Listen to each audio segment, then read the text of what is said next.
आकांक्षा पेशे से fashion designer थी। जब उसे मुंबई जाने का मौका मिला एक बुटीक के लिए काम करने, तो दिल्ली छोड़ के मुंबई शिफ्ट होने का डिसीजन लेने में उसे ज़्यादा वक्त नहीं लगा। अंधेरी में 2 बेडरूम का फ्लैट भी उसे बहुत ही आराम से मिल गया। फ्लैट उसने सेमी फर्निश्ड ही लिया था, क्योंकि उसका अपना भी काफ़ी सामान था, जो पैकर्स ने उसके पहुंचने के 4 घंटे बाद ही पहुंचा दिया था। पूरा दिन तो सामान को अनपैक करने में ही चला गया, लेकिन उसके बावजूद भी काम कंप्लीट नहीं हुआ। बाकी का सामान उसने अनपैक कर लिया और फिर दूसरे कमरे में सोने चली गई। दिन भर थके होने की वजह से अभी आकांक्षा की आंख लगी ही थी कि उसने एक आवाज़ सुनी, जो उस कमरे से आ रही थी जहां अनपैक्ड सामान रखा था।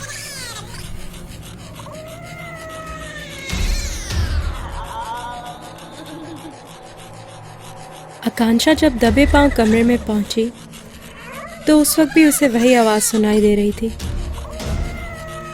उसने कमरे की लाइट जैसे ही जलाई, उस आवाज़ का आना बंद हो गया।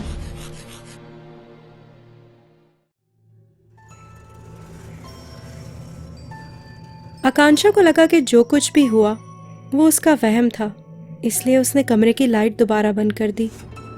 पर जैसे ही उसने लाइट ऑफ की, वो आवाज़ दोबारा से उसके कानों में गूंजने लगी। उस वक्त आकांक्षा को यकीन हो गया कि ये उसका वहम नहीं हो सकता। आकांक्षा ने कमरे की लाइट दोबारा जलाई और अपनी नज़र कमरे के चारों तरफ दौड़ाई। फिर अचानक न जाने उसको क्या सूझी कि उसने सामान के सारे बबल रैप्स निकाल के कमरे के बाहर रखे डस्टबिन में फेंक दिए।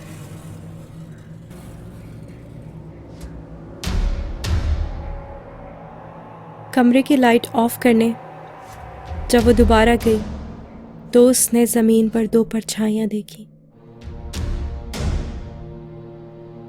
जिनमें से एक परछाई चलते हुए कमरे से बाहर चली गई।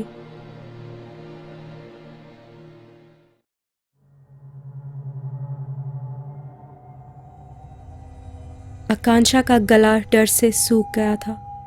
वो डर के मारे भागते हुए अपने कमरे में गई और तभी उसकी अम्मी का फोन आया।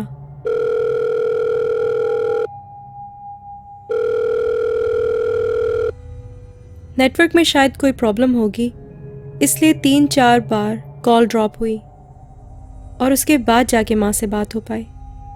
आकांक्षा ने रोते रोते सारी बात अपनी माँ को बताई, जिसे सुन के माँ ने कहा कि बेटा, इसमें घबराने की कोई बात नहीं है। आइंदा से जब भी तुम्हें इस तरह किसी बात पे डर लगे तो घर की खिड़कियाँ थोड़ा थोड़ा खोल देना, ताकि ताज़ा हवा घर के अंदर आए। इससे तुम्हारी तबीयत में बहुत फ़र्क पड़ेगा। और जब भी डर लगे तो हर दिन ये करना। काफ़ी देर अपनी माँ से बात करने के बाद आकांक्षा को भी दिल ही दिल में थोड़ा सुकून मिला और उसकी आंखों में हल्की हल्की नींद बढ़ने लगी थी। तभी उसने फ़ोन रखा और सोने चली गई। अभी रात इतनी ज़्यादा नहीं हुई थी, सिर्फ 11 ही बजे थे। पूरे घर के सन्नाटे को सिर्फ एक ही चीज़ तोड़ रही थी, और वो थी घड़ी की आवाज़।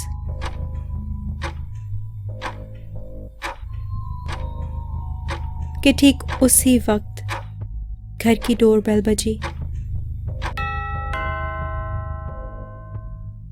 आकांक्षा डरी हुई तो थी ही और सोच रही थी कि क्या पता कौन हो दरवाजे पर। यही सोच के वो दरवाजे तक गई। घर में सिक्योरिटी सिस्टम इंस्टॉल था। उसने जल्दी से जाके सिक्योरिटी मॉनिटर पर देखा तो उसको लगा जैसे बाहर कोई औरत खड़ी है।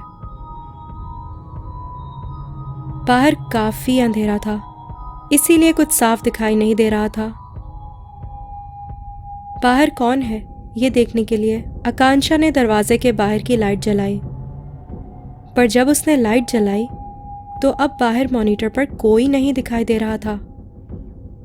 आकांक्षा ने जैसे ही बाहर की लाइट स्विच ऑफ की, उसे मॉनिटर पर फिर से बाहर खड़ी कोई औरत दिखाई दी और साथ ही कानों में डोरबेल की आवाज़।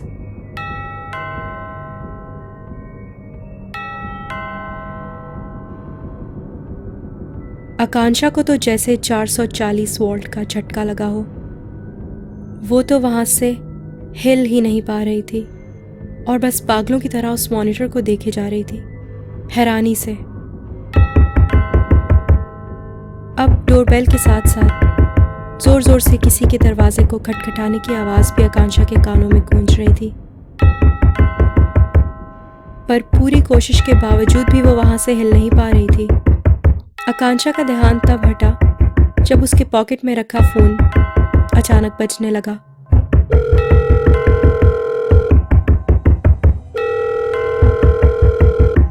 फ़ोन आकांक्षा की माँ का था। आकांक्षा ने जैसे ही फ़ोन उठाया, डोरबेल की आवाज़ और दरवाजे को खटखटाने की आवाज़ अचानक बंद हो गई। आकांक्षा ने फ़ोन उठा के जल्दी से अपनी माँ को सारी बात बताई। आकांक्षा बहुत ज़्यादा घबराई हुई थी और उसकी आवाज़ तो जैसे डर के मारे कांप रही हो। आकांक्षा की माँ ने आकांक्षा की हालत को देखते हुए कहा कि बेटा, इस तरह घबराने से कुछ नहीं होगा, तुम्हारी तबीयत और ख़राब हो जाएगी। इस बात से फ़ौरन अपना ध्यान हटाओ। शायद तुम बहुत ज़्यादा थकी हुई हो, इसीलिए तुम्हारे जहन में अजीबोगरीब ख़यालात आ रहे हैं।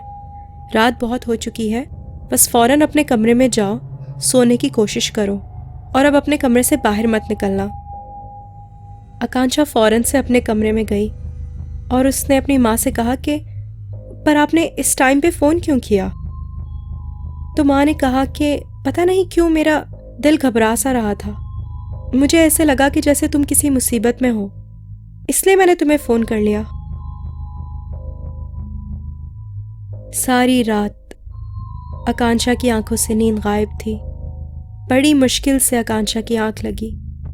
अगले दिन सुबह उठकर आकांक्षा ने पहला काम ये किया कि घर के सारे कमरों की खिड़कियां खोल दी और उसके बाद बेफिक्र होकर उसने सारा सामान अनपैक किया और दोपहर तक चीज़ें सेटल करके टीवी देखते हुए सिलाई मशीन पर सिलाई का काम करने लगी। टीवी पर आकांक्षा का फेवरेट शो आ रहा था, जिसे देखने में आकांक्षा इस कदर खो गई थी कि कब टीवी देखते देखते उसकी उंगली सिलाई मशीन में आ गई, उसे पता ही नहीं चला। आकांक्षा के मुंह से चीख निकल गई और वो दौड़ती हुई वॉश बेसिन तक गई। वो अभी वॉश बेसिन में अपनी उंगली धो ही रही थी कि उसे ऐसा महसूस हुआ कि उसके बार बार धोने के बावजूद भी खून उसकी उंगली से साफ नहीं हो रहा है। मानो जैसे पानी तो उसकी उंगली पर पड़ रहा था, मगर उसकी उंगली पे लगा खून पानी से धुल नहीं पा रहा था। आकांक्षा को अपने इस नए घर में अजीबो गरीब चीज़ों का सामना करना पड़ रहा था।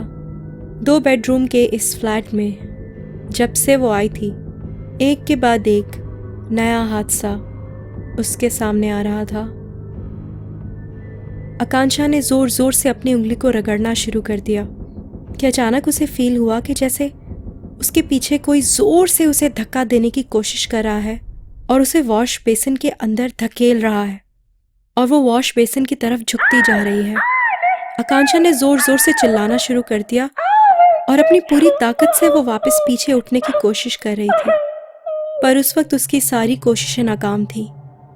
बार बार अपने आप को पूरे ज़ोर से पीछे धकेलने के बावजूद भी वो इस कैफियत से निकल नहीं पा रही थी, उस वक्त तक जब तक उसकी पॉकेट में रखा फ़ोन नहीं बजा।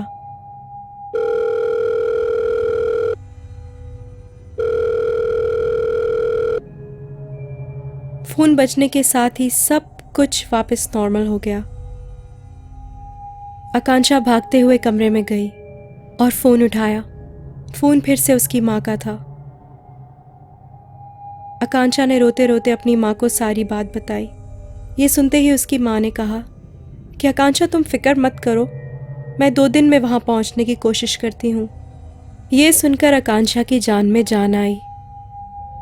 उस वक्त तक आकांक्षा की उंगली से खून निकलना बंद हो चुका था। फौरन आकांक्षा ने अपनी उंगली की मरहम पट्टी की और साथ ही उसने ये रियलाइज़ किया कि जिस कमरे में वो सोती है, अभी तक उस कमरे में उसके साथ ऐसा कोई अजीबोगरीब वाक़या नहीं हुआ।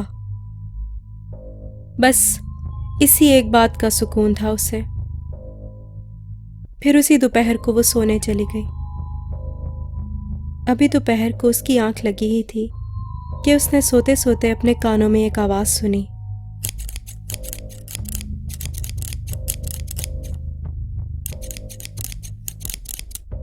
आकांक्षा बहुत नींद में थी। सोते सोते ये आवाज सुन के उसे महसूस हुआ कि जैसे वो कोई ख्वाब देख रही है। पर जब नींद से उसकी आंख खुली तो अपने हाथ में कैंची देख के वो पूरी तरह से चौंक गई थी। उसने अपने बेड की साइड टेबल पर रखे हुए लैंप को ऑन किया तो उसके पैरों से जैसे जमीन निकल गई। पूरे कमरे में बाल ही बाल बिखरे पड़े थे। आकांक्षा के चेहरे पे खौफ तारी हो गया।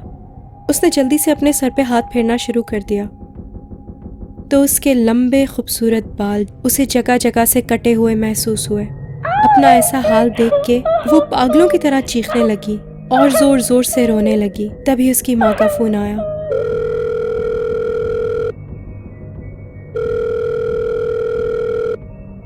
आकांक्षा ने रोते रोते अपनी माँ को सारी बात बताई।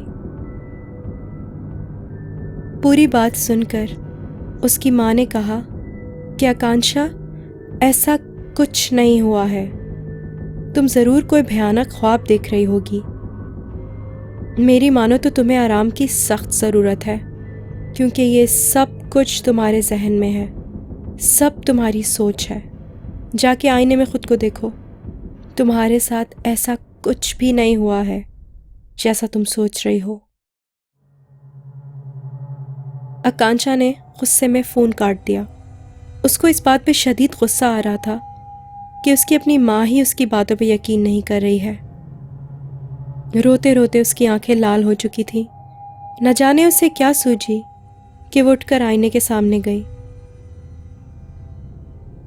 जब उसने आईने में अपने आप को देखा तो वो बुरी तरह चौंक गई। आकांक्षा के बाल बिल्कुल वैसे ही पहले जैसे लंबे लंबे और घने थे। फौरन से उसने पलट के अपने कमरे के बिस्तर को और फर्श को देखा तो वो ये देख के हैरान रह गई कि वहाँ एक भी बाल नहीं था। वहाँ तो कटे हुए बालों का नामो निशान तक नहीं था। अभी वो इस सदमे से निकल भी नहीं पाई थी कि पॉकेट में रखा उसका फ़ोन दोबारा बजा।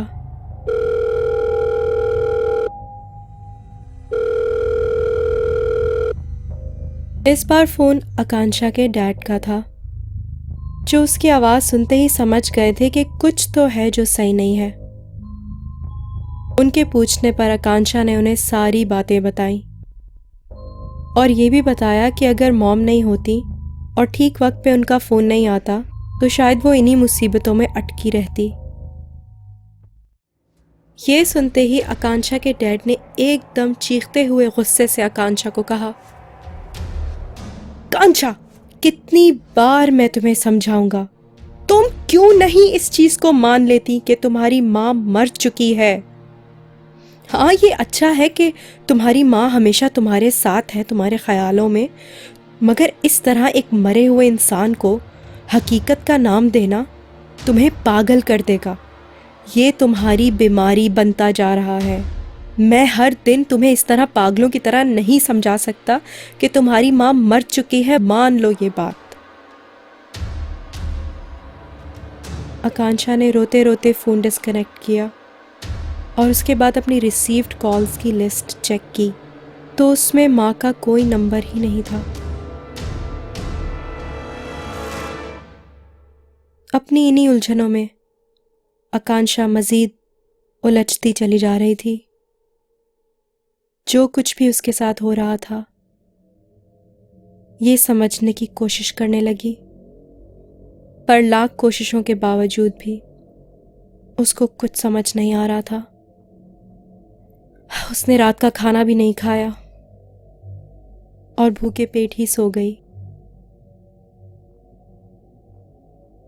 पूरे कमरे में दोबारा एक अजीब सी आवाज़ गूंजने लगी, जो आकांक्षा अपने कानों में साफ साफ सुन पा रही थी। ये आवाज़ उसके फ्लैट के सेकंड बेडरूम से आ रही थी। आवाज़ बढ़ती जा रही थी। आकांक्षा ने हिम्मत की और उठ के दूसरे कमरे की तरफ गई। आकांक्षा ने डरते डरते कमरे की लाइट जलाई तो आवाज़ तो बंद हो गई, पर उसकी नज़र जब ज़मीन पर पड़ी तो उसने ज़मीन पर दो परछाइयां देखी। वो डर के मारे भागते हुए अपने कमरे में गई और अभी उसने अपने कमरे का दरवाज़ा बंद किया ही था कि पॉकेट में रखा उसका फ़ोन बज उठा।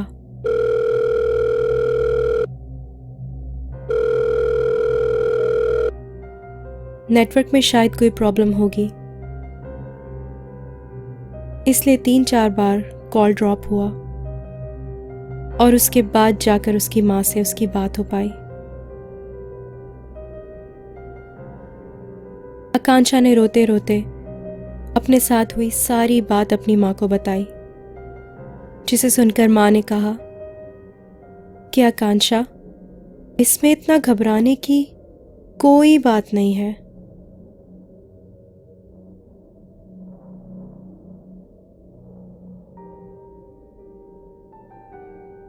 आकांक्षा की ये हालत या तो उसकी बीमारी थी या फिर उसका दिमाग उसके साथ खेल खेल रहा था, क्योंकि उसकी माँ की बात उसके अलावा और कोई नहीं सुन पाता।